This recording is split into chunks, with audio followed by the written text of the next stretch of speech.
শুভ সকাল বন্ধুরা, কেমন আছো সবাই? আশা করি সবাই ভালো আছো, সুস্থ আছো। এসআর অফিসিয়াল পরিবারের সকলকে স্বাগত জানিয়ে আজকে আবারও একটা ব্লগ নিয়ে তোমাদের সামনে চলে আসলাম।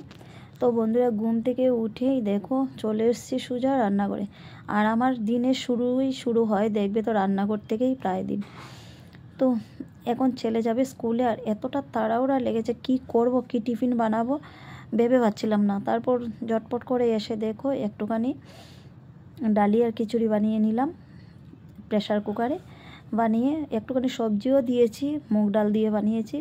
তো একটু বেশি করেই বানিয়ে নিলাম যাতে আমরা সবাই খেতে পারি, কারণ রুটি বানাইনি তো আজকে, তার জন্য। তো ও আবার বলছিল কি খাবো না, গরম গরম খেতে পারবো না, আমি চলে যাই, আমার টাইম হয়ে যাচ্ছে। তারপর একটুখানি বকে ঠকে তারপর দিয়ে এই পাকা চেড়ে ঠান্ডা করে দিলাম। তো অর্ধেক খেয়েছে, অর্ধেক রেখে দিয়ে চলে গেছে, খাইনি, কি করব বলো। তারপর আমরাও খাওয়া দাওয়া করলাম, আর আমি একটুখানি লিকার চা বানিয়ে খেলাম। খেয়ে তারপরে তো লেগে পড়লাম কাজে। তো কতগুলো বাসন, রাতের বাসন, সকালের ছাইয়ের বাসন, তারপরে যে প্রেশার কুকার এগুলি ভরেছে, এখন যে এসে করলাম অনেকগুলি বাসন হয়ে গেছে। কালকে রাতেও বাসনগুলি ধুই নাই, বাইরে রান্না করি তো, আর এত ঠান্ডা হাওয়া লাগে বাইরে, ইচ্ছে করে না ভাত খাওয়ার পর যে বাসন ধোবো। রান্না করতে করতে খেতে খেতেই একদম ঠান্ডায় অবস্থা খারাপ করে দেয়। তারপর আবার যে বাসন মাজবো একদম ইচ্ছে লাগে না।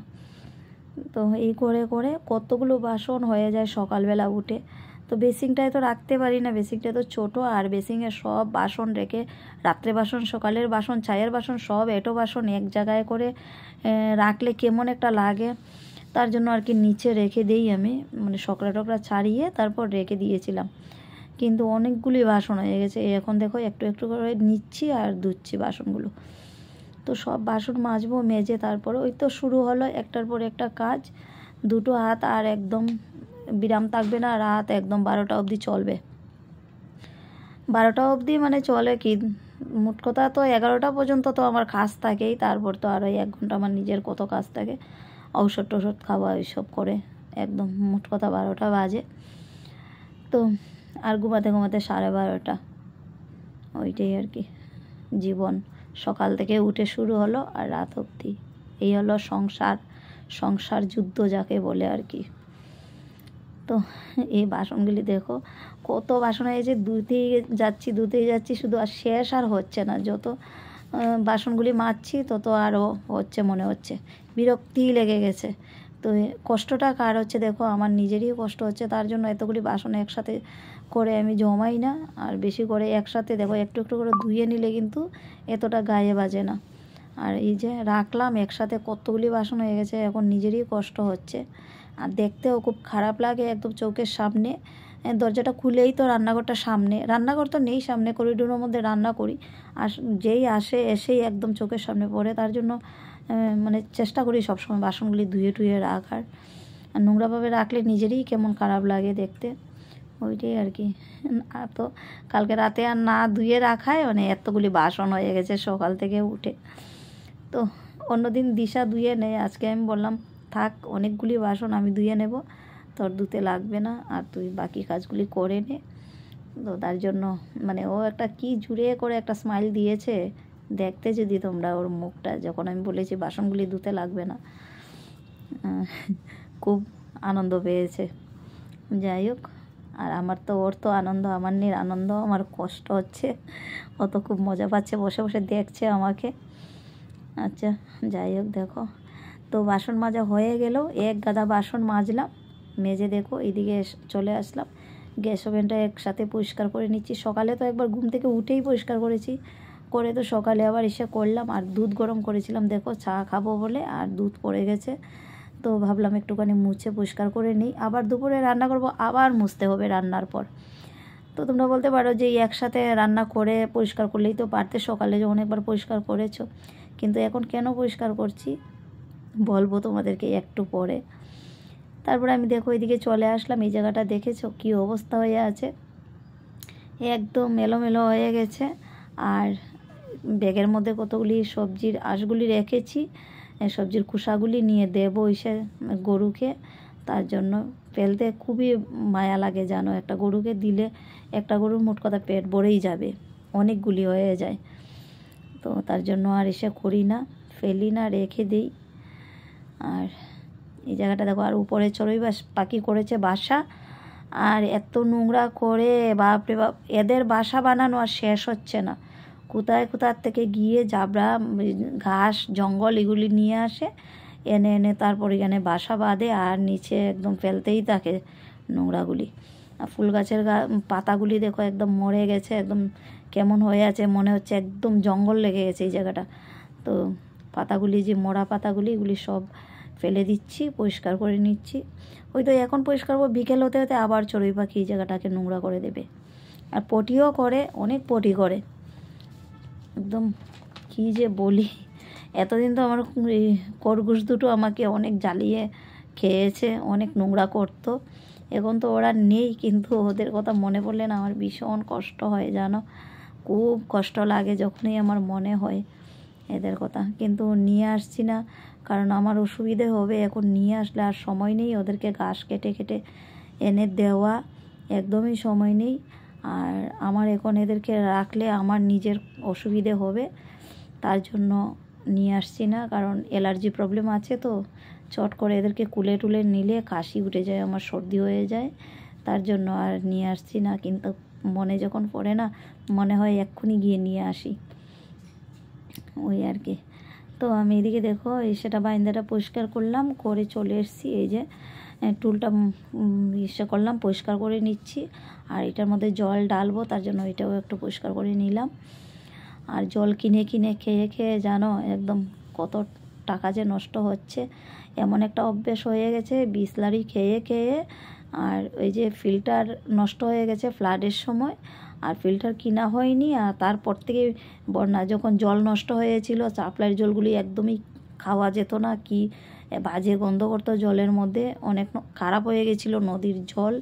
নদীর জল হইতে সাপ্লাই করে করে দেয়, আর তার জন্য অনেক দিন আর খাওয়া হয়নি, বিসলারি খাওয়া হয়েছে। আর এই করে করে এমন একটা অভ্যেস হয়ে গেছে এখন না, আর ফিল্টারও কিনা হয়নি, আর এই বিসলারি খেয়ে খেয়ে এখন আর সাপ্লাইয়ের জল আর মুখে দিতেই ইচ্ছা করে না, একদম ইচ্ছা করে না।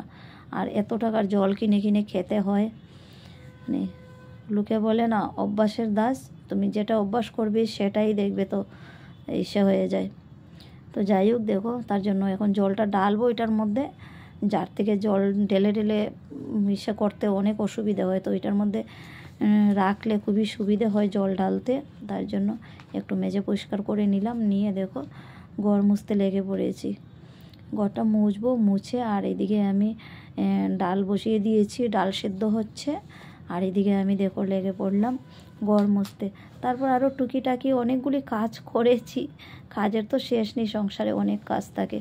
আর মেয়ে লোকের কাজ কখনো শেষ হয় না, সমস্ত দিনই কাজ থাকে। যতই কাজ করো তুমি, দেখবে তো একটার পর একটা কাজ মানে শেষই হয় না। না করলেও চলে, কিছু কিছু কাজ আছে না করলেও চলে, কিন্তু আর করলে তো সারা দিনই কাজ আছে। আর একা হাতের যখন কাজ করবে সংসারে, তখন দেখবে কাজ শেষ হবেই না। আজকে যদি না করো তাহলে কালকে তো করতেই হবে, তখন কালকে ডাবল হয়ে যাবে, তাই না? তো আর আমার তো একদমই না, আমি কাপড় তো রোজ দিন আমার ধুতে লাগবেই লাগবে, এটা আমার একদম মানে মরো আর বাঁচো যাই হোক কাপড় ধুতেই হবে। একদিন না ধুলে পরের দিন এক গাদা হয়ে যায়, তখন তো নিজেরই কষ্ট হয়। তার জন্য আর জমাই না, মানে চেষ্টা করি ধুয়ে দেওয়ার। আর একটু একটু করে ধুয়ে দিলে তখন আর এতটা গায়ে বাজে না। তো দেখো আমার ঘর মোছা হয়ে গেছে। তো এবার আমি এদিকে ডাল সিদ্ধ হয়ে যাচ্ছে, তো ডাল যদি সিদ্ধ হয়ে যায় তাহলে আমি ডালটা পুরন দিয়ে দেবো, হাত পা ধুয়ে চলে আসবো, তারপরে যাব স্নান করতে। দেরি আছে স্নানে যেতে, বাকি কাজগুলো করে নিই। তো এই দেখো চলে আসলাম, হাত পা ধুয়ে ঘর মুছেছি তো তার জন্য। আর এই যে গ্যাস পরিষ্কার করলাম বললাম না, এই দেখো কিসের জন্য পরিষ্কার করেছি, গরম জল চাপিয়েছি, স্নান করব যে। গরম জল ছাড়া তো আমি একদমই স্নান করতে পারি না, তো তার জন্য তো স্নানের জলটা তো একটুখানি চুলা পরিষ্কার টুষ্কার না করে তো আর করা যায় না, তার জন্য ওই গ্যাস পরিষ্কার করলাম আগে। আর এইদিকে ডাল সেদ্ধ হয়ে গেছে, তো আমি দেখো জলটা হয়ে গেলে নামিয়ে নেব, নিয়ে ভাত চাপিয়ে দেব। তো চাল টাল ধুয়ে প্রেসারে দিয়ে দিলাম, রেডি করে নিলাম।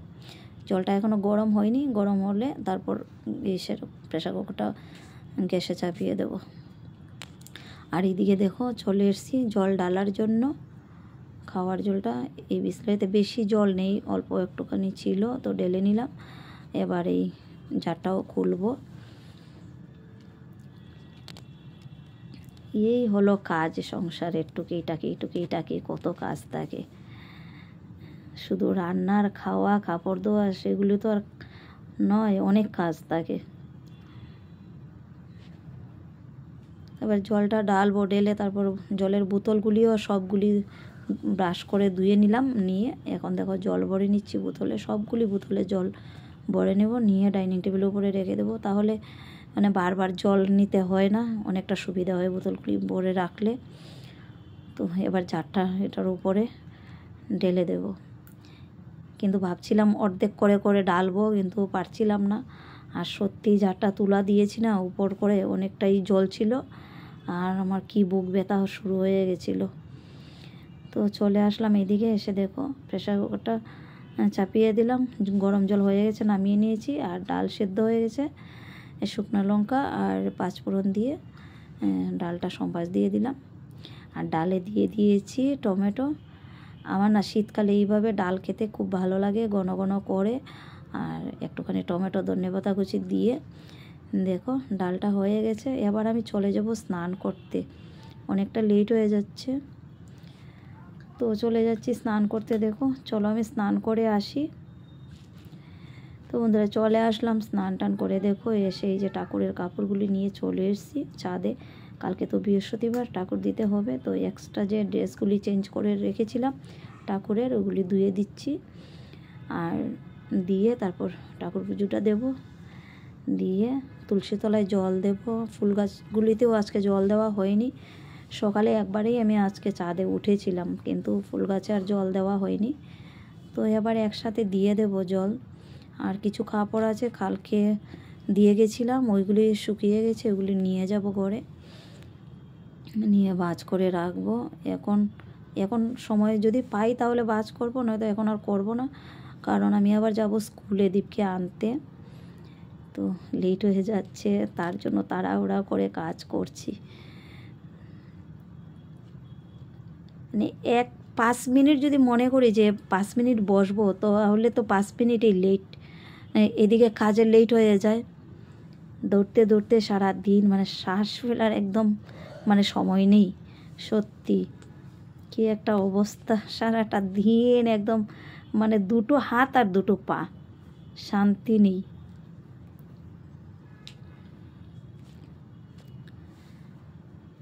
কতগুলো কাপড় ধুয়েছি দেখো, স্নান করতে গিয়েছি, গিয়ে ধুলাম ওই কাপড়গুলো। আর সকালে আরও ধুয়েছিলাম কিছু। কাপড় ধোয়া শেষ হয় না, সব সময় মানে রোজ দিন কাপড় ধুতে হয়। আর ডক্টর আমাকে বলে ঠান্ডা লাগাবে না, ঠান্ডার থেকে বেঁচে থাকবে। কি করে আমি ঠান্ডা না লাগিয়ে থাকি বলো তো? সংসারের কাজগুলি তো করতেই হবে না। তো তাড়াতাড়ি করে ঘরে এসেছি, এসে দেখো রেডি হয়ে গেলাম স্কুলে। গিয়ে দেখি ও স্কুল থেকে বেরিয়ে গেছে, চলে আসছে। তো নিয়ে আসলাম, আর ব্যাগটা নিয়েছি, বলছে ব্যাগটা আমার কাছে দাও, আমার কাছে দাও, তোমার বুকে ব্যথা করবে। আমি বললাম কিছু হবে না, আমি একটুখানি নেই, তারপর তুই নেবে, আমি যখন পারবো না। তো চলে আসলাম ঘরে। এসে এই যে ডাল আর ভাত শুধু রান্না করলাম, ডাল ভাত তো আর খাওয়া যাবে না, ডালের সাথে তো কিছু একটা করতে হবে। তার জন্য আলু ভাজি করছি, আর গরম জল করলাম, করে দীপকে দিলাম, ও বাথরুমে দিয়ে এসেছি, ও হাত পা ধুবে, গাড়গুড় করবে। আর আমি তাড়াতাড়ি করে এসে আলু কেটে বসিয়ে দিলাম। তো খাওয়া দাওয়া করলাম, করে দেখো এই করতে করতে ওর টিউশনে যাওয়ার টাইম হয়ে গেছে, ও রেডি হয়ে গেল। তো আমি একটুখানি ওকে নিয়ে যাচ্ছি, অর্ধেক রাস্তা আগিয়ে দিয়ে আসবো, নিয়ে যাব না পুরো রাস্তা। আর এদিকে দেখো চুলের ক্লিপটাও খুলে গেছে আমার, দেখো। তো আসার সময় কি করলাম, ও একদম ওকে স্যারের বাড়িতে নিয়ে যাই নাই, অর্ধেক রাস্তা থেকে আমি চলে এসেছি। আসার সময় দেখো সকালে তো রান্নার কিচ্ছুই ছিল না ঘরে, দেখলেই তো দুপুরে ডাল আলু ভাজি ভাত রান্না করলাম, তার জন্য এখন একটুখানি সবজি নিয়ে এসেছি। দেখো বিকালেও মানুষ কি বাজার করে বলো, আমি যখন যেরকম, সকাল হলে সকালে বাজার, বিকেলে হলে বিকেল, মানে কোনো কিছুর ঠিক ঠিকানা নেই। কোনো সময় রাতে, কোনো সময় সকালে বাজার করি, কোন সময় কখন কি করব কোনো ঠিক নেই এইসবে। তো দেখো বাজার থেকে নিয়ে আসলাম পেঁয়াজ কলি, ভেন্ডি আর কি জানি ব্রকলি, মটরশুঁটি আর ধনেপাতা। আগের ছিল কিছু ধনেপাতা, ওগুলি সব একসাথে দেখো ছাড়িয়ে নিচ্ছি, যে পাতাগুলি মানে খাওয়া যাবে না, নষ্ট হয়ে গেছে, এগুলি ফেলে দিচ্ছি সব, দিয়ে সুন্দর করে একদম সবগুলি ধনেপাতা ছাড়িয়ে নেব, নিয়ে তারপর প্লাস্টিকে রেখে দেব, তাহলে নষ্ট হবে না। আর যদি আমি আবার জল লাগিয়ে ধুয়ে যদি রাখি তাহলে পচে যাবে সব। তো শুকনো শুকনোভাবে এইভাবে রাখলে একটুকু নষ্ট হয় না, 2-3 দিন থাকবে এইভাবে একদম ফ্রেশ। তার জন্যই একসাথে সব ছাড়িয়ে নিলাম, নিয়ে সুন্দর করে তারপর রেখে দেবো, দিয়ে এই জায়গাগুলো পরিষ্কার করবো। করে এই দেখো আবার সন্ধ্যার টাইম হয়ে গেছে, ধূপ জ্বালাবো, চা খাবো, খেয়ে তো আবার রাতে রান্না বাড়া। তো একটুখানি বিশ্রাম করার সময় আছে বলো। এই যে চলে আসলাম রান্না করতে, দেখেছো রান্না করছি হচ্ছে এই যে পেঁয়াজ কলি, ভেন্ডি ভাজি আর একটুখানি আলু ভাজি। আলু ভাজি আবার আলাদা করে করলাম, কারণ দীপ আবার খাবে না, ও পেঁয়াজ কলি ভেন্ডি ভাজি এগুলি একদমই পাতে নেবে না, তার জন্য আবার একটুখানি আলাদা করে আলু ভাজি করলাম। আর এদিকে রুটি বানিয়ে নিচ্ছি ছোট ছোট করে, 3টে রুটি বানাচ্ছি, আর একটুখানি ভাত করব, বেশি করব না। তো চলো আজকের ব্লগটা এখানেই শেষ করছি, আর বেশি বড় করছি না। যদি ভালো লাগে আমার ব্লগ দেখে তাহলে অবশ্যই লাইক কমেন্ট শেয়ার করে দিও। সবাই আমার পাশে থেকো, সুস্থ থেকো, আবার দেখা হবে নতুন একটা ব্লগ নিয়ে। টাটা সবাইকে, গুড নাইট।